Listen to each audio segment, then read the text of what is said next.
Arifin matur suwun. Assalamualaikum warahmatullahi Sama-sama. wabarakatuh. Waalaikumsalam. Guru-guru saya, Pak Kiai Daroji belum sempat sowan karena saya takdim kepada keadaan untuk mengunci diri di rumah selama hampir 4 bulan ini. Itu bagian dari tirakat kebangsaan yang harus kita tepati. Pak Rektor, Pak Yani, sedulur lanang saya Kang Abi, Mas Hakim yang jidatnya makin menghitam, Mas Mohayyar yang berjerih payah mengantar buku ini ke rumah. Buku ini terbit tepat ketika puncak kerinduan saya pada santri ini sedang ada di peak levelnya. Saya tentu sebagai obat kangen senang pada undangan ini. Tetapi saya tidak menyangka kalau buku yang dikirim Mas Mohayyar itu sebaik ini. Karena ketika akan ada diskusi buku soal santri, saya sudah membayangkan pasti jelek kemasannya. Saya kaget ketika menerima buku ini karena kok sudah bisa tidak jelek ya buku santri itu. Itu mengejutkan loh. Santri itu menulis buku dengan cover jelek saja sudah saya cintai. Ya. Apalagi ini kok bisa membuat buku bagus. Jadi makin tidak ada alasan untuk tidak merawat santri di titik tertingginya. Ya. Mungkin karena saya ini pengajar art writing, ya, tentu ada banyak catatan soal bagaimana seni menulisnya. Tapi itu tidak penting karena itu hanya kegatalan seorang penggemar art writing saja. Kalau buku ini ditulis seperti Kang Abi nulis novel, kedasatannya 4 kali lipat, ya. Nah, tetapi Mas Arif, aku mau coba buku ini guyu terus. Rabarbar. Meskipun mungkin penulisnya tidak sengaja melucu. Ya. Karena santri selucu tok. Selucu tok, uripe lucu tok. Kerene wis lucu ya. Jadi saya sampai membuat beberapa indikator bagaimana rasa syukur saya kepada dunia santri yang kalau 7 indikator ini tetap dipenuhi, itu keberkahannya akan mengalir deras. 1, seluruh buku ini, lepas dari persoalan pengecualian di sana-sini, rata-rata siapa yang sekolah di MAPK itu pas-pasan secara ekonomi. Ya, kalau tidak disebut kere gitulah. Nah, itu saya langsung melakukan identifikasi karena itulah wajah saya di buku itu.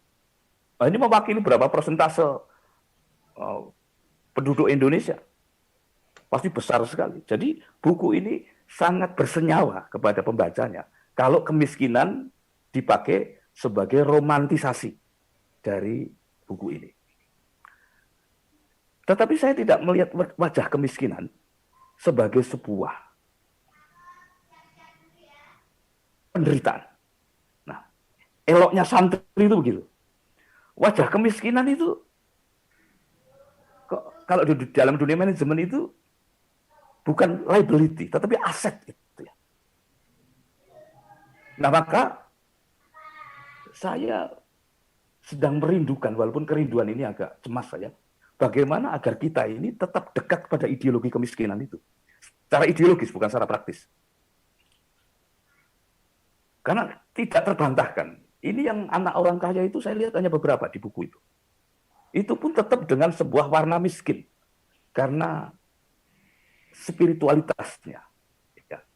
Jadi orang punya rasa miskin itu santri.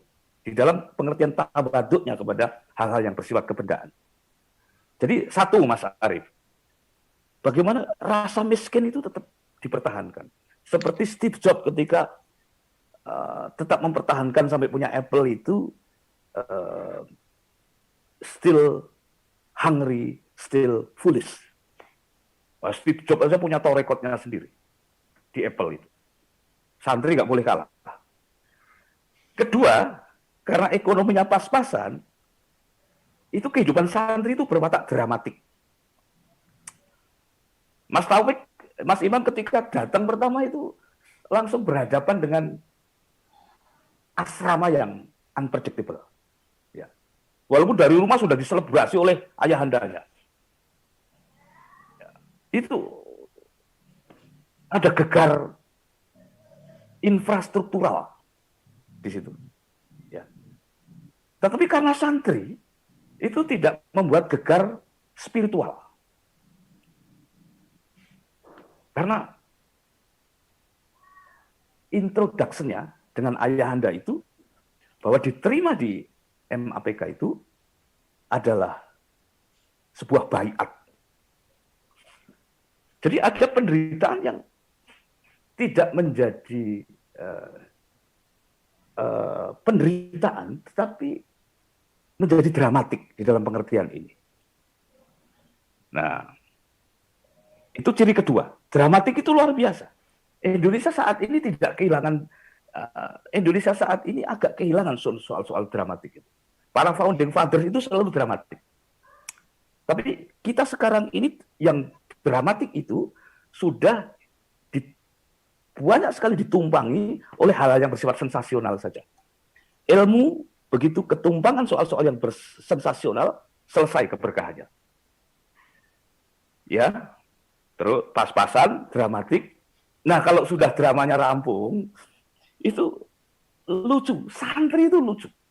Saya yang tukang melucu saja merasa kalah lucu di buku ini. Ada psikotes di situ. Psikotes yang menimbulkan sebuah kontraksi di dalam. Ya. Ada yang ramalannya benar, itu menjadi hakim, menjadi duta besar, itu optimistik.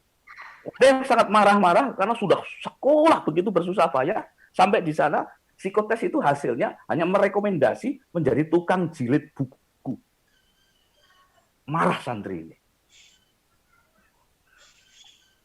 Terus ada, saya sampai menceritakan ini kepada anak-anak saya. Keluarga itu saya ajak kumpul untuk menikmati narasi ini. Karena itu wajah Indonesia sebetulnya diekstrak di situ. Kalau buku ini mau mengkeramatkan dirinya ya. Jadi Mas Imam, saya butuh konfirmasi itu kepala asrama itu siapa? Kepala siapa? Komting itu loh Mas Imam, yang di situ menulis entah angkatan berapa itu ya. Itu ketua kelasnya gitulah. Itu yang harus melikuidasi warung temannya yang sudah kepalang ada di situ. Karena kepala man yang sedang menginspeksi itu tidak setuju pada warung ya sembako kecil gitulah untuk melayani teman-temannya. Warung ini tampaknya sudah jadi. Nah, tugas Komting ini, katakanlah itu, ketua kelas ini, adalah melikuidasi warung itu. Saya tegang ini. Ini bagaimana di skenario penyelesaiannya itu. Tetapi inilah santri. Santri itu bisa menyelesaikan masalah tanpa masalah. Jadi lebih tinggi kedudukannya dari pegadaian. Jadi si teman ini kalau dia membangkang perintah kepala sekolah itu, dia membangkang regulasi besar. Tetapi kalau dia tidak membangkang, dia harus berhadapan dengan teman sejawatnya dan harus melikuidasi warungnya itu. Ini bagi saya filmis sekali. Nah, saya menunggu kecerdasan santri ini, manajemen apa yang dia pakai. Ternyata orang dia apa-apa, Mas Ari. Dijarno ae. Sampai santri ini itu ya bosen dewe, warungnya dilikuidasi dewe. Sampai kemudian kelulusan itu, si penulis ini ora kelingan, biyen tak kapake ya tuh endingnya itu. Jadi ini ada tipe penyelesaian masalah tanpa masalah. Dengan cara membiarkan waktu menjadi hakim agungnya. Ini santri. Itu lucu. Jadi pas-pasan, dramatik, lucu, kemudian nakal. Ya, nakal di buku itu tercermin di sana-sini lah ya. Ada yang nonton film, dihukum, lalu turu teras. Itu bagi saya standar, karena itu kurang nakal. Ya, nakal-nakalnya santri itu begitu itu. Itu saja sudah kompensasi dari kelelahan ini, kelelahan itu. kerinduan atas ini, kerinduan atas itu, dan itu kenakalan yang asik menurut saya. Terus yang tidak bisa dipungkiri, seluruh penulis di buku ini, ada berapa itu? 30 sekian. Itu tidak bisa dibantah kalau orang-orang cerdas. Jadi kemiskinan kok dekat dengan kecerdasannya. Saya takjub itu. Kang Abi, aku barang kuwi tak kira yo veteran kemiskinan. Gitu kan. Jadi Indonesia jangan sampai kehilangan rasa miskin ini. Bukan mental yang miskin, tapi apresiasi kepada keterbatasan yang itu bukan sebagai liability, tetapi jadinya aset. Cerdas. Buku ini bukti yang tidak terbantahkan, karena semuanya saya melihat Ilham Koiri, melihat semua media-media mainstream itu menampung kecerdasan teman-teman lulusan Jember ini. Terus itu yang kelima. Yang keenam ini makin santri lagi. Apa itu, Mas Imam? Iki aja sampai hilang. Iki budaya iki sing nomor 6. Takdim. Takdim. Karo tukang becak ning Jember kae, takdime ora karuan. Karo bakul kerupuk, ya. Bakul kerupuk itu omsetnya berapa itu yang diciptakan di situ? Itu sufi itu. Kuwi sapa kae kan? Nek sufi sing perempuan yang agung, Robi apa sapa Kang Abi? Robi ya, Robi Al-Dawiyah. Kayak mau nggawa 10 iki lho Kang. 10 kantong. Itu ijek dikekke santri-santri kere itu. Dan antara ibu penjual kerupuk dan santri ini terdapat komunikasi sing ora bakul kerupuk karo santri. Itu kayak ibu karo anak. Bagi saya ini kitab. Ketujuh, Mas Arif. Ini puncaknya. Ya. Seluruh anak-anak di sini ini, dulur-dulur Kulanang itu, semuanya berwatak rohaniah. Iki sing gawe aku kadang-kadang Indonesia nggak boleh kehilangan. Ada seorang ayah yang berjibaku. Ini koyo abai Kang Abi persis. Ya.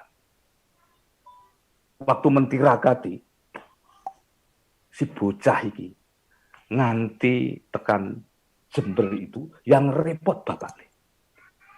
Ada sebuah jihad besar dari para orang tua kepada putra-putranya itu. Yang demikian menurut saya kalau sekarang ini faktor-faktor domestik, keluarga-keluarga Indonesia kehilangan sebuah nuansa itu, Indonesia akan kehilangan faktor-faktor domestik besar sebagai pilar negara ini. Ya bukti terbaik dari ini kan Mas Imam lah. Mas Imam ini ketika ketemu aku pertama ki yo aku ora nyongko dadi rektor. Wong tampangnya kemaki kira-kira gitulah. Sebagai intelektual cocok, pemikir cocok, dadi rektor. Dan Kang Abi, saya lapor ke Kang Abi. Saya ketemu Kang Imam itu ketika sama-sama sowan kiai. Nah, aku sing ora santri senenge sowan kiai. Kami pagi ketemu Kang Imam, kami ngelesot bersama di tikar seorang kiai. Minggu ngarep Kang Imam dadi rektor. Jadi ono kehidupan berbasis keberkahan, orang berbasis intelektualitas. Intelektualitas menurutku adalah sebuah strata yang relatif muda. Kalah karo hal yang bersifat rohaniah itu. Mas Arifin, ini pandangan saya. Soal bahwa carane nulis iso dapeke, wah, kuwi engko tak klinik. Wes. Ono sing pinter tapi roto, flat. Tulisan itu tidak emosional. Wisine nek tak bayangke kuwi dadi film. Nek sing nulis Kang Abe, wah itu pasti dadi disiplin storytelling. Nah, nek hubungane karo milenialis, mutlak buku-buku ngene karena ini satu, tapi tidak seluruh penulis itu datar dan lurus-lurus. Judulnya, ini seneng aku, karena kemaki Mas Imam, judulnya ini. Iki kemaki. Ya, santri Kalewates dari MAPK untuk Indonesia. Ngono kuwi, santri ki ngono kuwi. Untuk memanipulasi rasa minder ki sudah tanggung-tanggung. Engko dadine confident tenan memang. Kuwi ilmu kemaki ngono-ngono. Santri rasa diajari. Aku curiga iki sing gawe judule iki adalah sekaligus editornya, Mas Arif Maftuhin. Ya. Ya. Terus cover belakang. Cover belakang ini cara menarasikannya relatif elok. Ya. Jadi iki sebagai sebuah appetizer. Minimal jane nulisnya kudu setara dan senakal iki. Ya. Karena zaman ini saya kira zaman narasi yang sedang sangat menjadi ujung tombak banyak komunikasi. Ngerti tenan iki. Ngerti tenan iki. Rahasiane iki. Wah, lah piye wong aku dadi santri kos saiki. Iki nek aku ora tresno karo dunia itu, cara persetubuhanku tidak seintensif ini loh. Aku maca kuwi kadang-kadang karo Brambang. Assalamualaikum. Karo takjub.